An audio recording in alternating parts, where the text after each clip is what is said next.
Malgré les critiques persistantes de presque tous les coins de Washington et de la communauté internationale, le président américain continue de défendre le retrait américain du nord de la Syrie et l'abandon de ses alliés kurdes. Nos soldats sont pour la plupart partis de la région. Je pense qu'il y en a probablement 28, mais moins de 50 soldats, ce qui est une toute petite force. Et cela ne m'a pas surpris du tout. Ils sont en guerre depuis de nombreuses années. Ce n'est pas naturel pour nous, mais c'est un peu naturel pour eux. Ils se battent. La Syrie a aussi une relation avec les Kurdes, qui, d'ailleurs, ne sont pas des anges.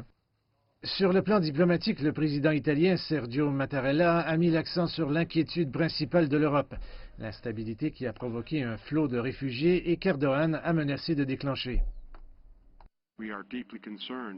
Nous sommes profondément préoccupés par l'offensive de la Turquie dans le nord-est de la Syrie. Et cette attaque, en quelques jours, a déjà fait plusieurs victimes et des dizaines de milliers de réfugiés. Les alliés et les ennemis politiques du président Trump estiment que le retrait des troupes américaines pourrait déclencher le retour du groupe armé État islamique et renforcer la Russie, le gouvernement de Damas et l'Iran, au détriment des Kurdes qui se sont battus et sont morts en aidant Washington à détruire Daesh. La Chambre des représentants des États-Unis a voté contre la décision du président. Une rencontre de la Maison-Blanche avec les législateurs a ensuite suscité de nouvelles critiques à l'encontre du président. La sécurité de l'Amérique et la sécurité des Kurdes est entre les mains d'une seule personne, le président Trump.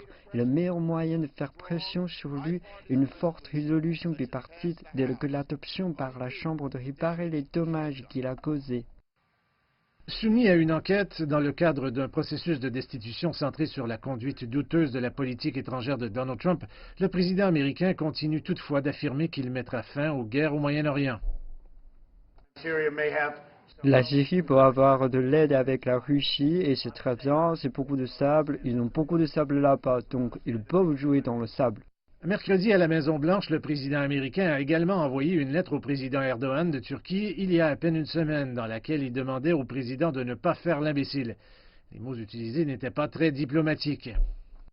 Cette position suscitera une légère désapprobation alors que le vice-président et le secrétaire d'État sont censés se rendre à Ankara pour tenter de négocier un cessez-le-feu. Leur travail est devenu beaucoup plus compliqué.